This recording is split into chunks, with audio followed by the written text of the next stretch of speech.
Λοιπόν, γεια σας παιδιά. Τώρα ήρθε η ώρα να κάνω πρωταγωνιστές. Όπως και στο άλλο βίντεο. Για πάμε. Η χορεύτρια. Η χορεύτρια. Η χορεύτρια. Γεια σας. Ήθελα να πάρω μερικές κορδέλες.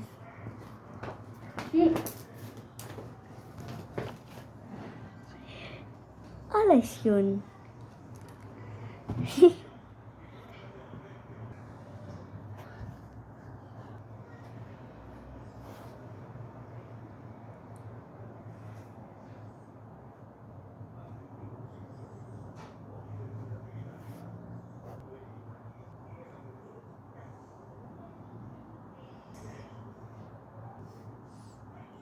Πλάκα μου κάνεις τώρα.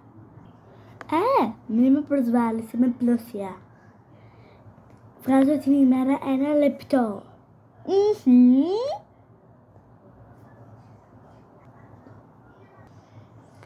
Συγγνώμη, εγώ βγάζω 150 το λεπτό.